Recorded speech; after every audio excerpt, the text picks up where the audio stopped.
let's just go through an update of what the latest liquidity data is showing. The data is basically for end of January, so you know, this is very fresh, very up-to-date data. And basically what it's showing, if we go to the first slide, is evidenced here in this cycle diagram, which is basically illustrating the long-term cycle of global liquidity.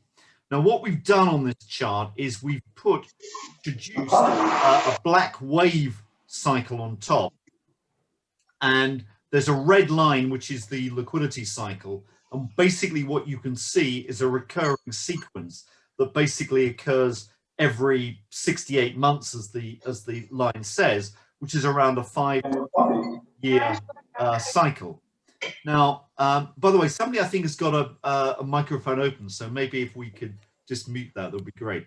The chart is basically showing these cyclical movements, and what it indicates is we've got a peak, or a peak is occurring. And if you look at the text, it says effectively the next trough is likely to be in 2023. So that may seem some time away, but it looks as if it begins to go subpar around about 2022, sometime in early 2022. But there is this inflection coming down. Now, our reading of that would be that you've still got a lot of time in markets. It's unlikely that you're going to see serious damage done over the short term. We're nervous, however, as I've maybe been saying for some months now, about some sort of inflection in economies where economic growth steps up very significantly around Q2, Q3 of this year, which is likely to pull money away from financial markets. And so there may be some type of correction. But this is not maybe a severe correction. It may be an opportunity to move some money back in for what could be a decent rebound towards the end of the year. What we show on the next slide is basically an indication which shows a more sophisticated view of that, where what we've done is we've actually fitted the data to using AI, artificial intelligence systems, which basically give a better illustration of that cyclical movement. And what the is indicating is, again, the global liquidity cycle, but the black line is giving, as I said, other more complex or maybe better fit to the data. And what that's saying is that you can actually can we maybe somebody who's got the mic open can just it's somebody that goes by AH, Michael. It's somebody that says AH is the one. Okay, let me see if I can see who AH is. And so I don't know who AH, right, mute. AH is, but right, I think I've done that now. So that may be the issue. So okay, thank you. So where we were is basically saying that if you look at the cycle in a more complicated way, what that's saying is you may get a rather faster or nearer term trough, but it looks shallower than some of the more severe ones we've seen. But I think the point we've got to make here is that, broadly speaking, what you've got is signs of an inflection. Now, why is that inflection occurring? It's largely because of economic strength. And that's the main point. If we dissect this data, it's not that central banks are beginning to tighten yet. That's out there on the horizon. It's not that capital flows worldwide are contracting. That's not the issue. It's much more that the private sectors are seeing slower cash flow inflows. And that's largely because more money is being channeled into real economy activities. Now, the other thing to look at within this picture is the split regionally. And what I've just done is to highlight here the differences between Asia and the US. Now, the US looks actually a lot like Europe. So Europe and the US are more or less in step, but Asia seems to be out of step. And the reason for highlighting this difference is that whereas you can see this standard pattern of an inflection occurring in the US cycle, where you've actually got liquidity likely coming down along the path that we indicated, the Asian cycle is peaking much, much later. So actually what you've got is that the next peak in Asia doesn't occur until well into next year. And the trough is way up, way in the future in 2025. So it looks as if the momentum of the Asian economies and the Asian liquidity cycle is far stronger on this metric than maybe people are currently expecting. But I come back to the point that it's world business activity and world trade growth that is really the thing that's driving liquidity or causing the inflection right now. It's not central banks tightening, but it's money being pulled away from financial systems by economic strength. Now, what we show here is the latest data for January from two metrics. One is business confidence, which actually shows another uplift. In fact, there was a surprising strength, particularly in the US, but also across the Asian markets in terms of business confidence in January. And actually the European data, despite the renewed lockdowns, didn't deteriorate that much. So the V-shaped recovery that we've been arguing for is still there. Although there's not a print on this graph for world trade growth, we did get one of further evidence over the weekend where we saw Singapore shipping activity for the month of January came in pretty strong. And what that's indicating, or what it would show, is the red line would show another tick up for January. So it looks as if the world recovery is basically on track. And we're starting to get, evidence from economists now who are even sort of suggesting almost outlandish rates of growth of well above 10% for Europe and US economies in the second quarter. So it looks as if there's a lot of economic momentum, but that basically has to be paid for. Another indication of that, which I think is a really meaningful statistic, given the fact that this is flatlined for decades, is basically this graph here, which is looking at US real wages, or in fact, median real wages. The point about this chart is that basically what it's illustrating, so to make it a little bit clearer to see, what it's illustrating is US average real wages going back to the late 1970s. And one of the things that many commentators have made, particularly political commentators, over recent decades is that the flatlining in US real wages is one of the reasons that you get this rise in popularism in the US, because basically US manufacturing is being outstripped by emerging economies, Asia or whatever it may be, and they're losing out. You've got job losses and actually no income growth. So this is in real dollars, and what it really says is that actually until very recently, US median real wages were virtually unchanged for 2 to 3 decades, and actually in many cases they were below in 1979. But what you've seen in the last 12 months is a very significant jump, largely because of COVID and the income support that's been generated. What that shows is a very noticeable pickup in terms of real wages. Now, what we can see on this following chart, which is why I sort of entitled Io non ho detto niente. the Io ho Shanghai una Accord. conferenza con Londra, Betty, ci sentiamo dopo. Una conferenza sul computer, Betty. Adesso io sono preso da questa cosa. Dopo vado a casa. Ma Betty, ma sto lavorando al telefono, al computer con 9 persone a Londra. Ti ho chiamato solo per sentire se era urgente. Ci sentiamo dopo, Betty, ci sentiamo dopo. Sorry, apologize for that, right. Back to where we were. What that's showing is what you can see here is that on this chart, we've got the US 10-year Treasury yield. And basically what that is shown in yellow. Alongside, we've got a factor model that we've been illustrating for several months now as the path of US 10-year yields. Now, I've highlighted 2 periods, one that I've labeled the 2016 Shanghai Accord.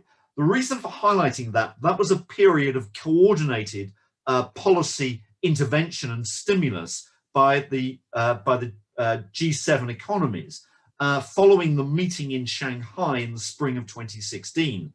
And there were attempts there basically to manage the dollar, or to make sure the dollar wasn't too volatile in a period where generally G7 economies were undertaking a coordinated easing. And it may be that we're looking at a similar sort of window again. In that period, what you saw was, broadly speaking, stable Forex markets, but we did see a significant lift in yields. And the factor model was identifying economic strength, and the what it says R10, the 10-year yield, actually moved up very decisively by something like 150 basis points from the beginning of 2016 right through until early 2018. The model, the red line, which is the factor model, basically incorporates a few decisive variables. What you've got in there is basically three factors. You've got the gold price on the copper price, that relationship. You've got on top of that the Aussie dollar US dollar exchange rate, which is very cyclically sensitive. And thirdly, you've got the US ISM, the Purchasing Managers Index. And those three together give a fairly good handle on what the 10-year yield should be. It's indicating currently between 2 and 2.5%. What you're seeing, and in actual fact, you're seeing it rather more this month, is yields are pushing up quite aggressively. The pattern we've seen since the summer of 2020 is that yields have basically increased by 25 bips at the 10-year level every 3 months. It looks like it's beginning to accelerate a little bit more now, but we would suspect that markets are going to start to feel the pinch at around about 1.5% yields. The problem comes, we think, when you get back into the 2 to 2.5%. That's some way away, but that's really the issue to watch. At the moment, what this is telling us is you really want cyclicality in portfolios. And as we've been arguing for some time now, all this liquidity has got to go somewhere. All money that is anywhere must be somewhere. At the moment, it's in financial markets. It's beginning to spill over. Will that be inflationary? Generally not, but it will be inflationary in certain areas, and commodity markets will feel the real thrust of that. What you can see in economies is also being predicted by liquidity. And what this chart here is illustrating is the 10-year, 2-year spread in the US against the US liquidity cycle. And what that basically is telling us is that the yield curve is going to further steepen. And it's very consistent with the previous chart, which is identifying a level on the 10-year bond of around 2 to 2.5%. So this is saying with the front end of the curve basically anchored at near zero, or a very small yield base, a yield curve of around 200, 250 is quite consistent with that picture. And although, as we've said before, the speed of this incline is a little bit slower than we would have thought, the pattern is exactly what you'd expect. So there's nothing unusual about this diagram. In terms of will there be more liquidity, many people have argued that there is a hidden stimulus that's coming because of this beast, which is the Treasury General Account at the Fed. One of the things that Mnuchin basically built up when he was Treasury Secretary under Trump was the level of the Treasury account, in other words, Treasury deposits held at the Federal Reserve. That's not including US very narrow money supply because it's not circulating, it's just sitting there as a cash pile. And a lot of the anticipation has been this is some sort of secret or hidden cash pool that is going to provide additional stimulus. It probably will, but I think that it's not really part of normal policy. There's no conspiracy going on, as some people have argued. You can see the flatlining historically in the general account, which is basically because traditionally the Treasury keep a balance of about $350 to $400 billion at the Federal Reserve for their sort of float of spending. Mnuchin just basically decided he was going to up that significantly, perhaps as a war chest, for later in Trump's presidency, but never used it. And it's likely that's going to be run off. So if you look at the data, what that's telling us is there's at least another $1 trillion of stimulus to come into the US money markets. Is that something that should be a surprise? Not really, because at the end of the day, if they didn't do it this way, they'd do it another way through basically buying treasuries. You've got a lot of stimulus coming at the US economy now. If you add in the 900 billion of the CARES program, the 1.9 trillion that Biden is talking about for this support program, and probably another 800 billion in infrastructure spending, you're talking about 3.6 trillion. So these are huge numbers that are still being thrown at the economy. And, you know, noticeably Larry Summers, you know, the US economist who advises Biden, or one of his advisors, has been, you know, a big advocate of fiscal spending. He's now saying, look, hey, maybe this is too much. We're going to get an inflation problem. So they're beginning to sort of sound some warnings in the US. Is that likely to be bullish or bearish for the dollar? I don't think it's necessarily bullish. I think that, you know, all this extra liquidity and fiscal spending is basically a weight on the dollar. What this chart is looking at here is a long-term track of our Forex risk index for the dollar, which is the orange line. And if that line goes down, it's basically warning us that the dollar is going to weaken. It's really a proxy for capital flow, if you like. So that's saying that, you know, an advanced indicator is telling us that capital flow is leaving the dollar. And the black line is just a cycle we fitted on top. The gray areas, or the gray-green areas, are basically drawn with hindsight. And those are periods where you get the dollar weak 12 months forward. So the reason that it's white from now on is because we haven't seen that period yet. But it could easily be that that period, that gray-green area extends further to the right. So all this is pointing to basically weaker dollar up until probably into next year. But it might be that the inflection point in the dollar, as we say, is sometime around about late 2023. So we're still in the camp that says the dollar could just remain weaker for longer. What's the evidence for that in terms of capital flow? Looking at the color of capital flow, this particular chart, which we've shown a number of times before, is just dissecting that on a regional basis. And what it basically illustrates is the breakdown of liquidity going into Europe, going into Asia, going into the Americas. Read this as euro area, yen, yuan area, and dollar area. We've noted the point that the inflows into the dollar area in the last 5 to 10 years have been significant and almost unprecedented regarding history. There have been 3 big periods of dollar inflow in the past. One in the mid-80s, when Japanese insurance companies bought treasuries, you know, as if they were going out of fashion, but huge buying of treasuries until they stopped in early 87. Then you've got the Asian crisis, where there's a lot of flight capital going into Asia, into the US from Asia. And now you've got the recent pickup. The recent pickup has had the color of 2 other episodes. One is the China corruption crackdown by Xi Jinping around 2015, and China's entry into the SDR IMF currency unit, which required them to drop their capital controls temporarily.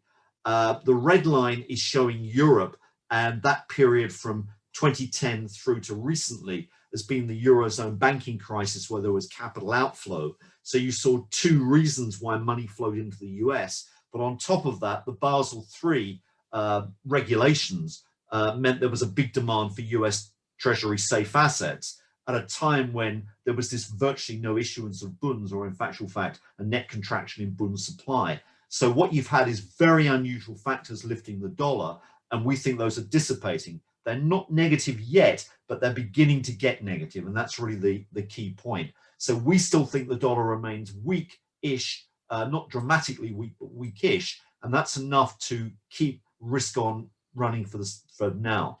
What I want to spend is a little bit of time looking at Eurozone, because there's an awful lot of you know, mixed stuff, but some bad stuff and some good stuff going on in the Eurozone. But what you can see here is evidence of Eurozone credit growth in red, and we've put 2 examples of individual countries, Spain and France. Now, what's changed this cycle has been the ECB's basically credit guarantee program that is an attempt to try and get credit growth up. Now, this is a very interesting program, not just in terms of its size. You know, the numbers that are being talked about are significant. You know, even in Germany, you've got over 800 billion euros of credit guarantees being given by the German authorities. The key point is that this is basically, if you like, a nationalization of monetary policy, where monetary policy is being decentralized away from the ECB, very unusually, back to the regional level. And what you can see is that it's working, because what you've got is significant credit growth going on. So basically, banks are guaranteeing loans, or being able to issue loans which are guaranteed by the authorities, and consequently credit growth is getting a very significant boost. In actual fact, credit growth in the Eurozone is running at a faster rate than in the US. So that's an interesting point to note. And if you come back to the argument that all money that's anywhere must be somewhere, this is clearly going to feed through into stronger markets and stronger economies in the Eurozone. But there's a cost. And the cost is basically shown in this chart, which is the increasing divergence you've got between the Eurozone member states. Now, what we've shown here, just by way of illustration, is France, Germany, and Italy as examples of how that divergence has occurred under the euro. One of the things that we've frequently argued is that there may be merits in a fixed currency system, but the problem that a fixed currency system has is that the rich economies get richer and the poor get poorer. That's true whichever fixed currency system you look at, whether you look at the US dollar and look at the regions of the US, or you look at sterling, British sterling, and you look at the regions of the UK. It's always the case that you need a fiscal transfer mechanism on top to basically alleviate those discrepancies. And in the Eurozone, you get exactly the same discrepancies, but there's not the fiscal transfer mechanism of sufficient size that will even those differences out. So you're getting this pulling apart of the Eurozone. Now, what you can see is that in clear evidence since the euro began around 2000, the gap has widened up. Everybody points to Italy and they focus on income per head, which is clearly a disaster for the Italian people. But if you look at France, that's not, that hasn't been unaffected by this. And the gap between Germany and France is opening up, as is the gap between Germany and Italy. But the interesting data is the one on the right. This is latest data up to the end of 2019, so it doesn't include 2020 numbers, but it's the latest data the IMF have published. And what it shows is all debt, not just government debt, but all debt to GDP. Now, the interesting takeaway here is that we know that Italy has had a debt problem, but actually Italy has got to grips with its debt problem. You know, the shining light here is Germany, which don't seem to take on any debt at all. So that line, that orange line on the right is flatlined. But the Italian numbers are inflecting downwards to show what a good job has been being done in Italy. But look at France. There's a whopping great gap opening up now between France, Italy, and Germany in terms of that debt divergence. So economies are pulling apart, and the risk is that that's going to get even worse. And what I'm showing on this following slide is the chart on the left, which is the the series that nobody ever wants to talk about because it's either too wonkish or too much of a sort of bad news, potential bad news issue, which is the target 2 imbalances. Now, these obviously sum to zero because that's how they're constructed, but you've got to look at them in absolute terms across the Eurozone economies. What are the target 2 imbalances? They're effectively what you would look at or be looking at as foreign exchange reserve movements between the Eurozone economies in a world without the single currency. So effectively they're debits and credits, and they reflect movements of capital or currency between different economies. In other words, is a German bank seeing rising deposits, Italian banks seeing falling deposits, etc. And the degree of imbalance is shown there, which is showing the scale of disequilibrium. Germany is a key beneficiary of these target 2 imbalances in terms of its building up its stock of positive balances. If the Eurozone falls apart at any stage, Germany will basically lose that cash pile. The reason that we highlight this is that if you look at the latest pickup in those target 2 imbalances, they have occurred really since the COVID crisis and the asset purchase program. And basically what's happened is that since the asset purchase program, broadly speaking, as let's say risky assets have been bought by the European authorities, money has flowed into safe assets as an alternative, but those safe assets are bunds. The only safe asset in the euro area, or the key safe asset, is the bund. There's no other safe asset. What they should have constructed is a euro bond, which basically has as good a properties or even better properties than the bund, but that hasn't been done. And the problem is that whenever you get problems in the eurozone, what happens is that money flees back to Germany, and these imbalances grow, and the whole system becomes more and more, if you like, poisoned by this difference or this these imbalances that are occurring. Now, the reason for highlighting this is that with the credit guarantee programs, if they work, great, then you'll see all the individual economies basically picking up growth, and they'll be growing maybe faster than Germany. But if they don't work, money will basically flow back across the exchanges or across the borders into the German economy, and there'll be another huge step up in the target 2 imbalances. Now, what does this mean for the German economy? It means that you're going to get a huge liquidity boost potentially going into Germany. So somebody wins out of all this cash, but it may not be the periphery, the Mediterranean periphery. It may be the German economy and the core of the Eurozone.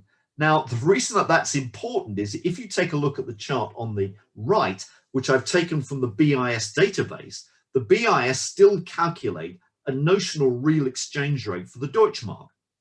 And what this chart basically tells us is, compared to the US dollar, the Deutschmark, or the notional Deutschmark in real terms, is something like 25% undervalued.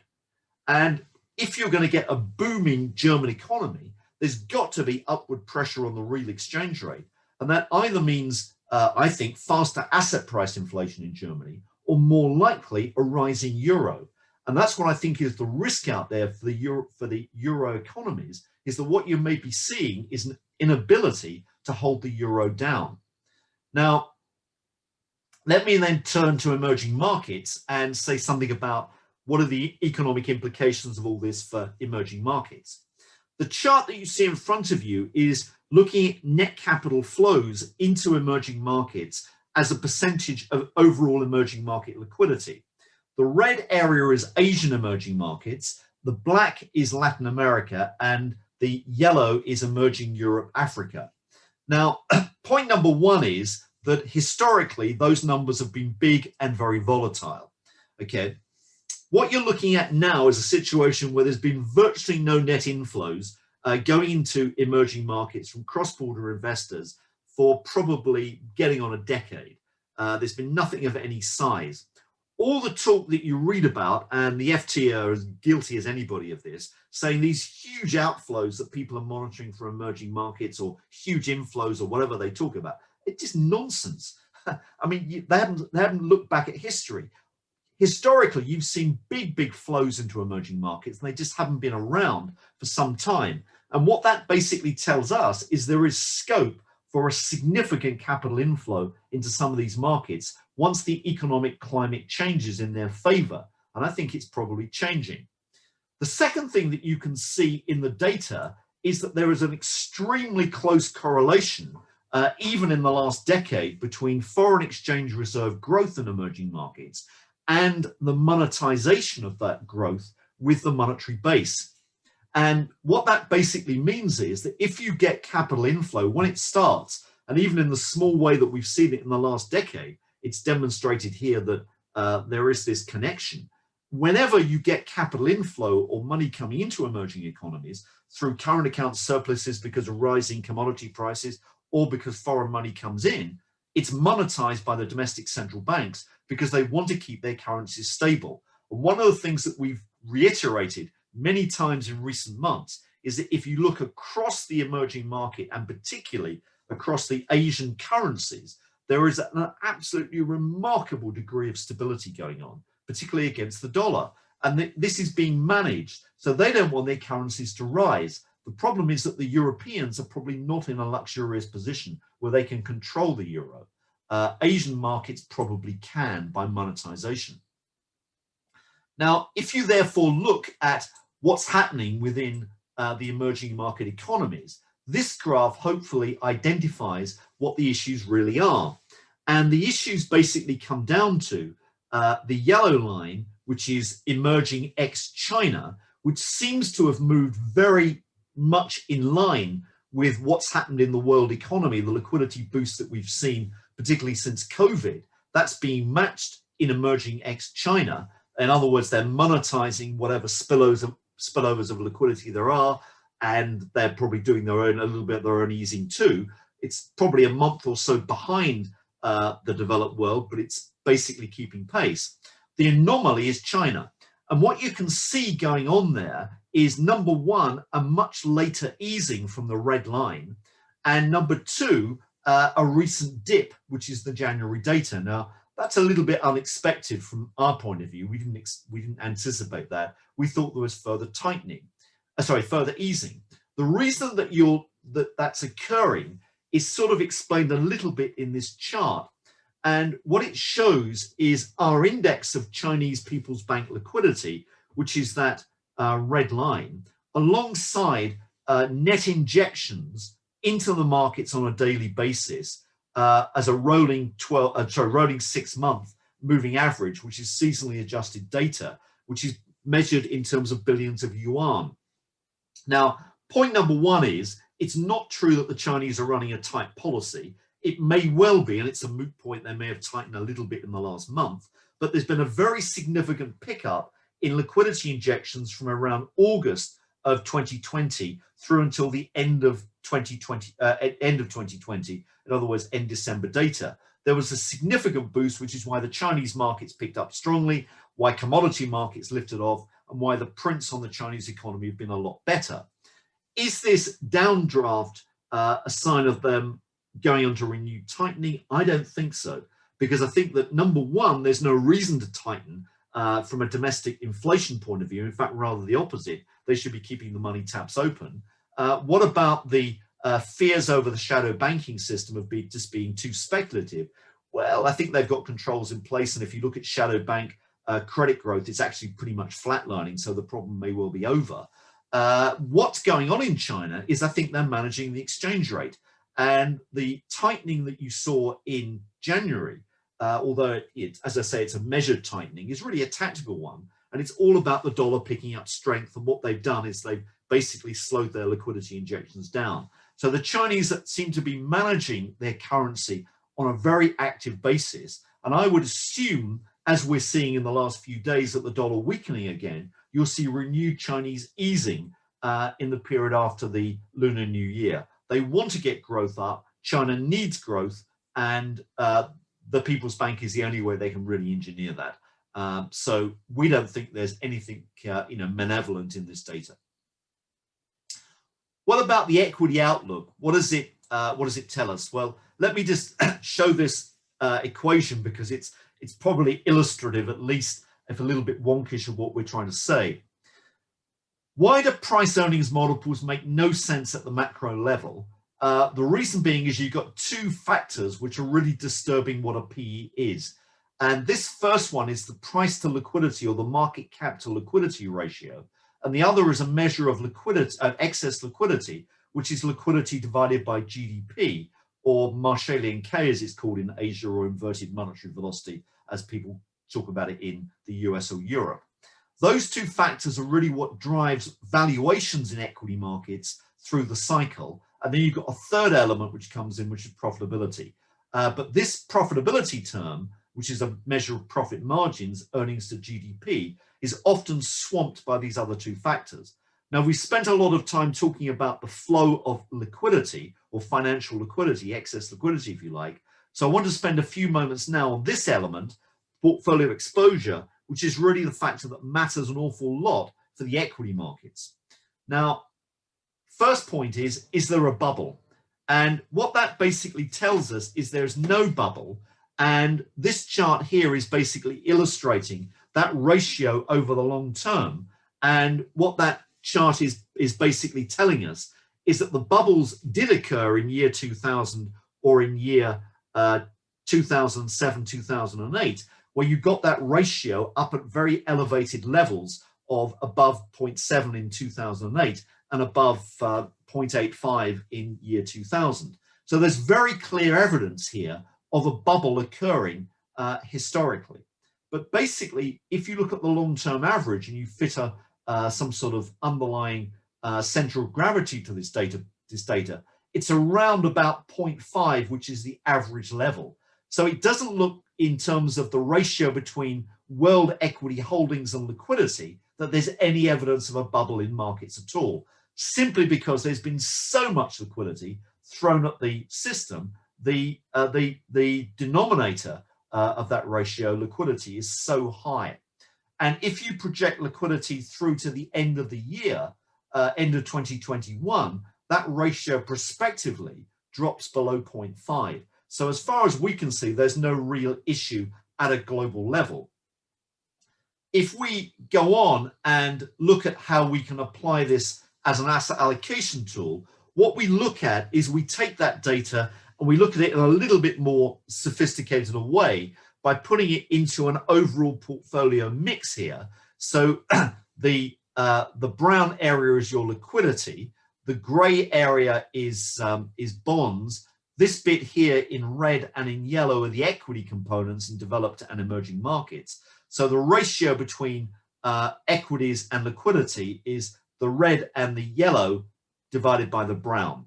And what we're looking at is whether that's normal or not. Now, this indicator on the right-hand side is comparing the exposure of equity assets in portfolios, in other words, relative to the whole mix, relative to a norm.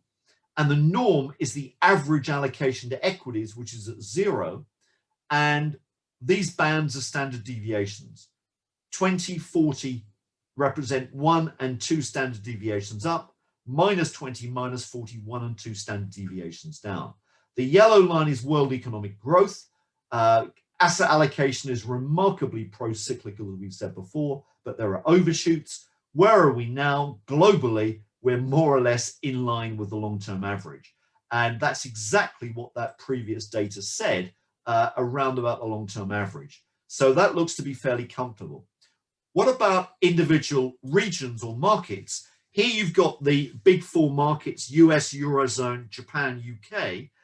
What it shows is there is a bit of a dispersion going on across the regions. Eurozone's probably up with events, maybe a little bit high, but it's not anything like this top tram line where we get very nervous. The US is about middle territory. Japan's a little bit higher, but again, it's not at this top tram line. UK is actually below the lower tram line. So the UK's got great opportunity. If we put this into a ranking, let me show you this data, end of January 2021 here, for reference, end of March 2020. So this was all the markets, not just these, but everything that we look at in the universe in terms of the ranking on this same scale at the bottom, minus going down to -80, but the normal range is sort of plus or minus 50 as a benchmark. Now, what you saw in end of March 2020 was this astonishing fact that the US was the cheapest or least loved market worldwide. Wall Street would just fallen off a cliff. People had dumped their equities, and it was looking, it was looking very miserable. But great opportunity to go back in. This period has clearly changed in the ensuing 9 months or so, 10 months. The US market is now here, slightly below the world average, but it's around about this level. The world is just about neutral, as we've said. And if you look at markets at the top of this ranking now, it's things that are connected with, semiconductors or whatever.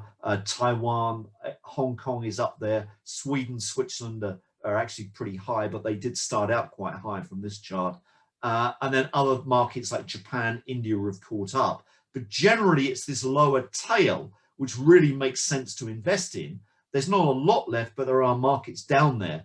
Anything down here is a reasonably good time to, or area to buy into, as it was here at the end of March of last year. here on the same reference is emerging markets. And what you can see is markets that either look extremely, overbought, but overowned, let's say, and markets that are very out of fashion. And there's not a lot in the emerging market arena, but there are things. South Africa, commodity-based, is seriously out of favor, but that may just be a pointer to the fact that commodity markets look very much the area to watch still. Thailand in Asia looks pretty attractive. Mexico in Latin America looks attractive. Indonesia, another commodity-based market, looks attractive. Within Europe, Hungary seems to have been left behind a bit. The average for emerging markets is here. World average is here, which is telling us that developed markets still have got maybe a bit more attraction than emerging overall. But emerging markets are maybe going to get a wind because they're in the right place for this type of economic recovery. So let me stop talking. That's really the summary of what we're saying. On the front page, I put the sort of 5 bullet points. We still think it's risk on. Bond risks are high. I draw the caveat that Q2, Q3 may see a correction in markets because of strong economies. Equities are generally well supported. Inflation risks may come through to the end of 2021, but we're talking about 4 to 5% US inflation at its peak. It's really a selective inflation backdrop where commodity markets really pick up strongly. Capital flows into the US are at a peak, and we note the fact that the PBOC in China is slow to ease, but it is easing, probably. Let me finish there and see if you've got any questions to raise. If there's a chat, we can look at that. I've got it open, or just unmute and talk away. Michael, can I ask you a question verbally that it's quicker than... Yeah, go for it, yeah. It's Stefano here. Thank you very much. Great as always. Very briefly, you've mentioned it before, this issue about the ECB having basically devolved liquidity creation to the national governments. Fine. Yeah. And you've also observed that liquidity creation in the Eurozone is now actually faster than anywhere else. Mm-hmm. Fine. Given that there is no real constraint, therefore, anymore on liquidity creation in the Eurozone, and it's basically a free-for-all with countries competing to do so, why is that a lesser force than the capital flows into the US dollar in driving the euro up rather than the euro down? I can see the geopolitics may mean that there is less emergency flows in the US dollar, but at the end of the day, if the Eurozone creates money at twice the rate as everybody else, why is the euro going to go up? I think it's a very good point. I'd answer it this way. I mean, the first thing to say is that what you're starting with is a very significant capital deficit in the Eurozone in terms of the recent past. So if you go back and look at this diagram, reduce that size. If you look at that diagram, what it basically is illustrating is that historically there are normally capital inflows into the Eurozone. It's normally a net positive flow. But unusually for the last 10 years, there's been a big capital outflow, which is to do with the Eurozone banking crisis and the demand for safe assets, which banks and insurance funds have picked up in the US. It's now starting to turn positive. So that's one factor to bring in. The other factor is that if you look at the currency markets, as I said, from a real exchange rate perspective, the euro is undervalued, but more pointedly, the Deutschmark, the notional Deutschmark, is very undervalued. Now, if, as we suspect, and this is a judgment, what you're likely to do is to see a movement. Sorry, I'm sorry. Reduce that in size. If you see a movement of money going into the German economy, because that's where this excess liquidity will find its way back to, the German economy will boom. And I think that's the factor that will basically drive the euro upwards, because I think increasingly people will start to believe that the euro is representative of German growth rather than general growth. So that's a judgment, but that's what we would tend to think. So basically it's the starting point, very undervalued euro, and the fact that you've had capital outflows for a long time. money is leaving the US, or prospectively will do, and you've got this trigger of potentially a very strong German economy. Thank you. There's a question I've got on the chat, which I'm going to answer now. First one is from Giles, which says, what's the view on inflation in the UK? I think that I think there are two things really to say on the inflation outlook for the UK. I mean, one is that a lot of it is to do with sterling, and sterling's been quite strong recently, so that will mitigate some of the inflation pressure. The second thing is that UK inflation is more or less in step with what happens in the US. So I think what you've got to say is, number one, is what's happening to core inflation levels, which is really things like wage inflation, inflation expectations, and whatever. And I don't think there's any great disturbance going on there. So you've got some pickup, but nothing too dramatic. And then the other is commodity prices. As I said, sterling mitigates that to some extent, but commodity markets are clearly rising. So I think that it's a very similar message to what you're looking at in the US, where you're likely to see a peak later this year of maybe of the order of 4 to 5%, but generally inflation comes back to a trend level, which may be around 2%. So I don't think there's any great problem. The caveat in all that is to say that, if you look historically, the UK has been a more inflation-prone economy than many others among the developed world. So if you are going to see inflation go awry, in other words, pick up significantly, watch the UK pretty closely. But as far as we can see at the moment, there's not really a big issue. Another question which George has put on, which is basically about a prospective Q2, Q3 pullback. It's saying we're talking about a shorter term pullback. Is the longer term outlook for equities still bullish? I think the answer to that is yes. I think that the reason I'd come down to that is to say that I think that we're looking at a midterm correction in this bull market around the middle two quarters, Q2, Q3. What basically derails long-term bull markets, it really comes in the form of, number one, sustained and higher inflation. Well, I don't think we're getting that, as I've just indicated. Number two is if you see a situation where markets are significantly overvalued. But I think that, if you come back to the valuation chart that I showed against liquidity, I don't think we're there on that score. And the third is whether you get sharp tightening by central banks. I don't think you're going to get that. So I think all in all, the backdrop looks pretty good. And with an inflation background that's moderate, a bond outlook that still looks to be poor, I think equities are almost the only place that one can really go. And against that backdrop as well, what you've got is potentially, I think, faster economic growth in terms of trend will manage to lift out of this sort of morass post GFC, because fiscal policy is likely to be more stimulative. And you've got to sort of add up all these different factors, like the green economy, more infrastructure spending maybe in the US, the fact that China, which hasn't really eased aggressively for a decade, it was immediately after the GFC that they did their major easing previously, and they've really been sitting on their hands trying to contain that bubble for a long time. They may be easing. So I think the world economy all in is going to get a pretty decent trend, which means I think equities don't look too bad in asset class generally. Another question we've got, which is what happens to the Aussie dollar? I think the Aussie dollar strengthens because it's very commodity sensitive. The backdrop here is for a strong cyclical rebound, and I think the Aussie dollar's got further to go. What would change your view on inflation topping out or at 4 to 5% and then coming down? Fiscal inflation would it be something else that would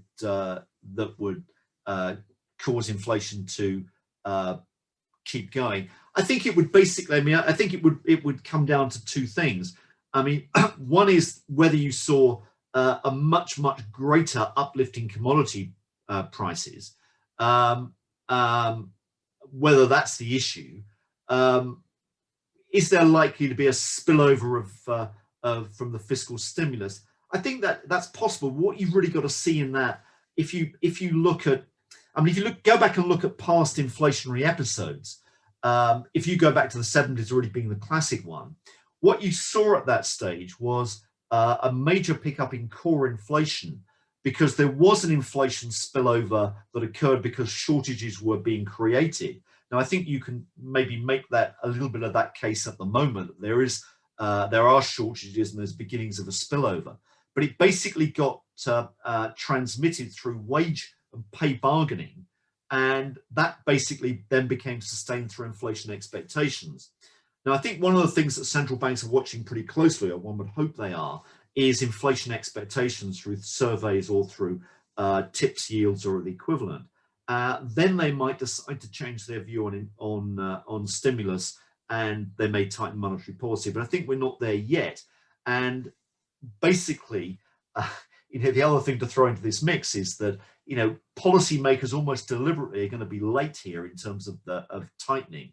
And it shouldn't be forgotten that Janet Yellen was the one who pretty much put in place this 2% inflation target in the US when she was part of the Greenspan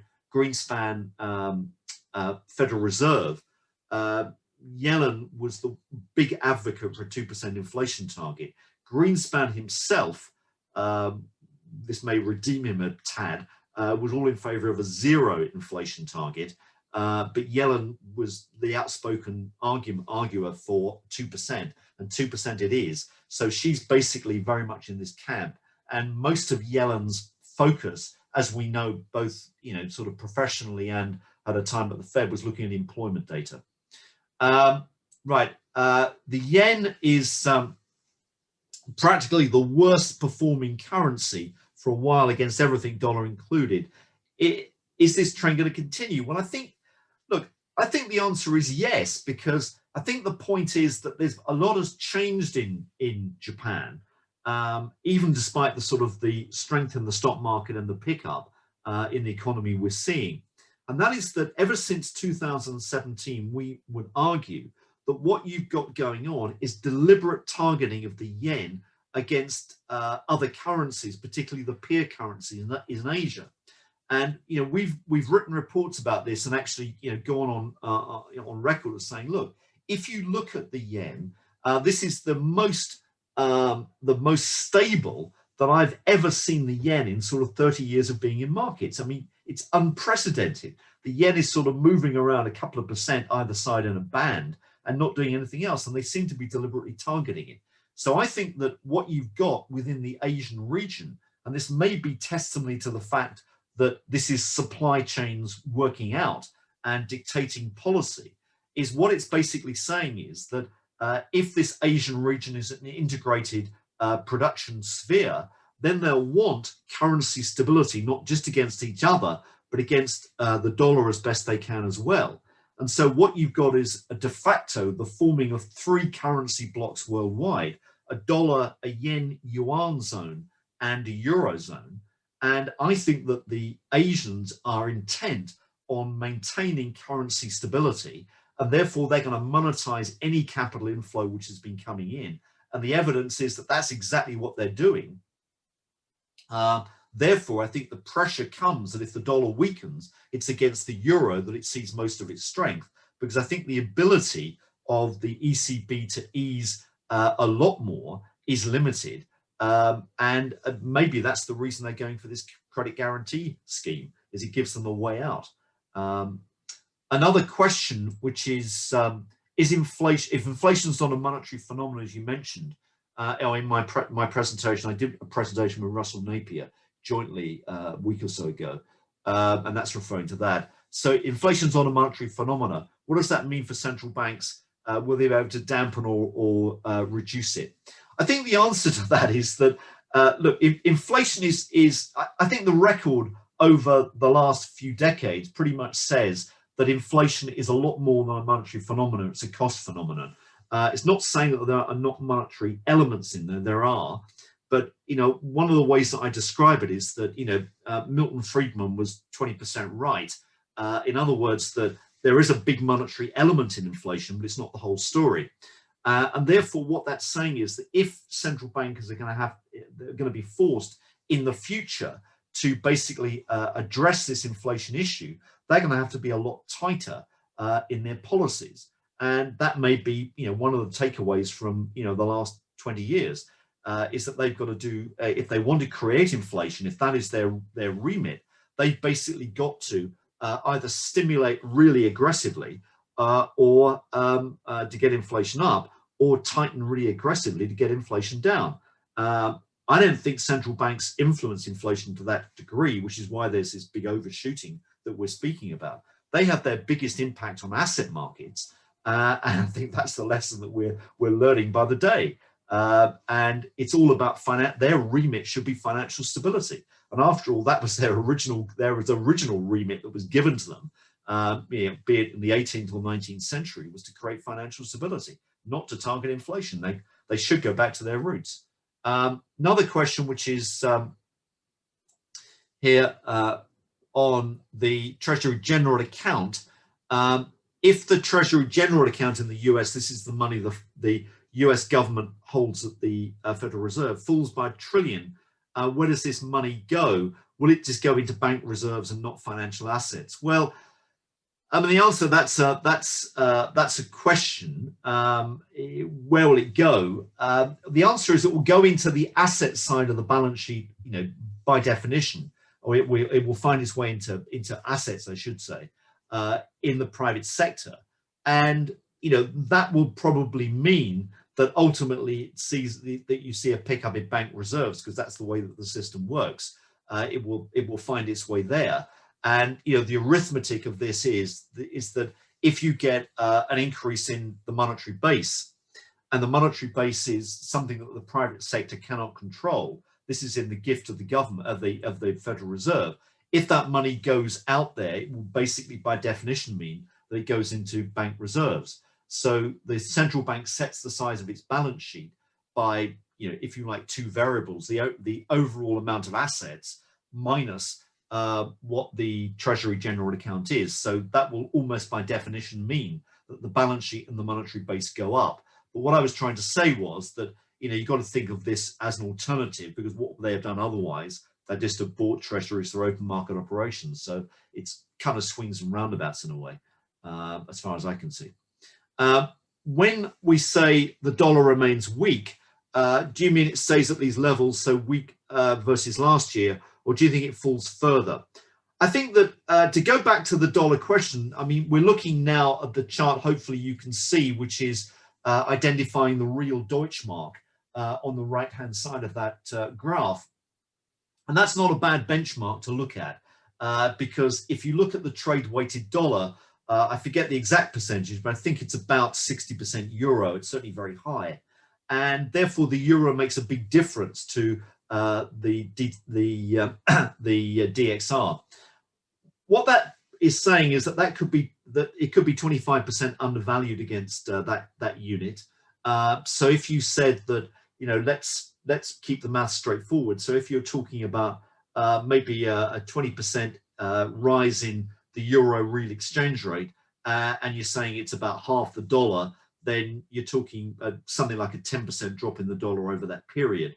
And if the Asian currencies don't move, and I don't think they're going to move a lot, that sort of magnitude would be a reasonable ballpark. So, I still think that the dollar is devaluing.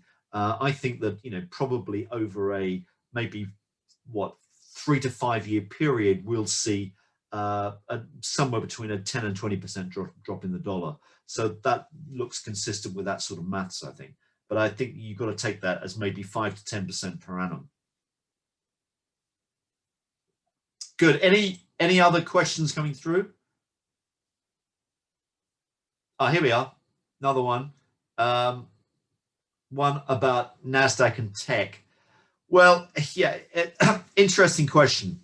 I think the answer is that I think from a trend point of view, technology, I'm a big believer in technology. I think technology is with us for the long term. The problem is that effectively technology stocks are long duration instruments, and they're very sensitive to liquidity, and particularly to bond yields. And if you start to get a situation where either liquidity inflects or bond yields start to go up more decisively, I think unfortunately a lot of these technology stocks are going to lose leadership out to cyclicals. And I just go back to what happened in the Y2K period. Is you saw technology benefiting hugely from excess liquidity as the Federal Reserve, for one, pumped in lots of liquidity ahead of Y2K, and tech just exploded. As soon as they began to take that out, they began to take it out around February, March of year 2000, you saw technology stocks correcting very viciously in the second half of year 2000. So I think that that's the warning. If we see a more significant economic pickup and a bigger inflection, then I would think that technology is going to be hit. So while I think technology has got great merits longer term, I think they could be in particular a casualty of this Q2, Q3 pullback.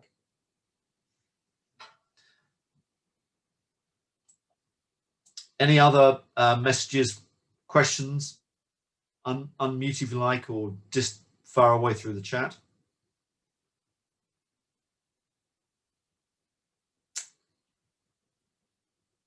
Nothing coming through.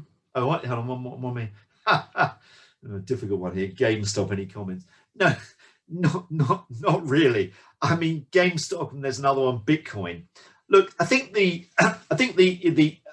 point about GameStop is simply telling us that the retail investor in the US has just got loads and loads of cash, and this is just a feature of this chart that I introduced right at the beginning, which is this one, which I think is still a very interesting chart to look at, which is this big increase in median earnings, real wages in the US, and that's just saying there's an awful lot of money around.